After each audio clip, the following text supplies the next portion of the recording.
책을 읽는 데는 여러 이유가 있습니다. 저는 한때 살기 위해서 책을 읽었는데요.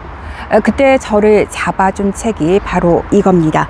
스캇 백이 쓴 아직도 가야 할 길입니다.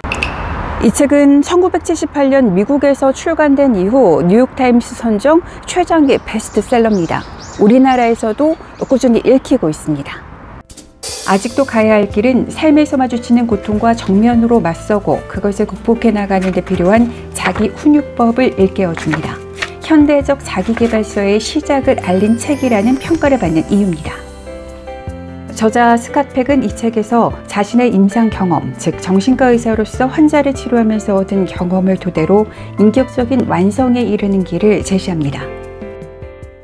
그는 이 책을 두고 환자들이 자기 자신과 씨름하면서 보다 높은 차원으로 어떻게 성숙해 가는지, 또는 그런 씨름에 실패한 환자가 어떤 길을 걷고 있는지 관찰하면서 얻은 기록이라고 소개합니다.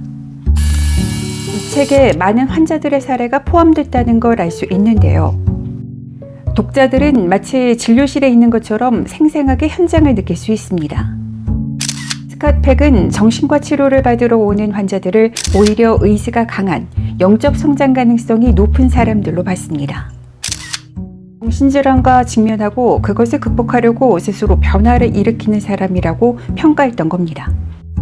이 책이 출간된 70년대를 생각하면 아직도 가야 할 길이 얼마나 큰 센세이션을 일으켰을지 상상이 됩니다. 이 책의 첫 문장이죠. 삶은 고해, 즉 괴로움의 바다라고 표현했는데요. 저는 이 문장에서 큰 위로를 받았습니다. 진정으로 삶이 힘들다는 걸 알게 되면, 즉 진정으로 그 사실을 이해하고 받아들이게 되면 삶은 더 이상 힘들지 않게 된다는 것. 일단 받아들이면 삶이 힘들다는 사실은 더 이상 문제가 되지 않는다는 것.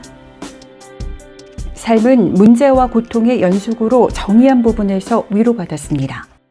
지금 힘든 시기를 보내고 계시다면 특히 이 책을 권합니다. 정말 힘들 때에는 말보다 글자가 주는 위로의 힘이 더 크게 느껴지기도 합니다. 그는 사랑을 자기 자신이나 타인의 영적 성장을 도울 목적으로 자신을 확대해 나가는 의지라고 정의 내렸습니다. 사랑이란 다른 사람의 정신적 성장을 도와줄 목적으로 자기 자신의 경계를 확대해 나가려는 시도라는 건데요. 이 부분은 어떤 때는 이해가 가고 또 어떤 때는 잘 와닿지도 않았습니다. 사랑에 대한 이런 독특한 정의는 남을 위한 사랑과 함께 자신에 대한 사랑을 포함하고 있다는 점에서 울림이 컸습니다. 그는 무의식이 우리의 고통과 어떤 관계가 있는지 새로운 시각을 보여줬습니다.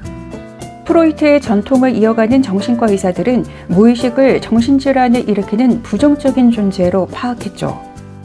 반면 스캇 백은 무의식을 인간의 의식이 해결하지 못한 문제들에 대한 해답을 주는 힘으로 파악했습니다.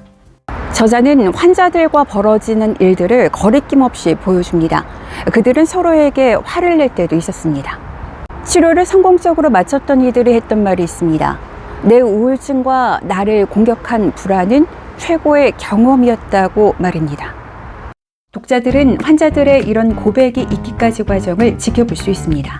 그러면서 저마다의 삶을 돌이켜볼 수 있을 겁니다. 삶은 끝나는 그 순간까지 아직도 가야 할 길이라는 사실을 깨달으며 구독해 주시면 큰 힘이 됩니다. 감사합니다.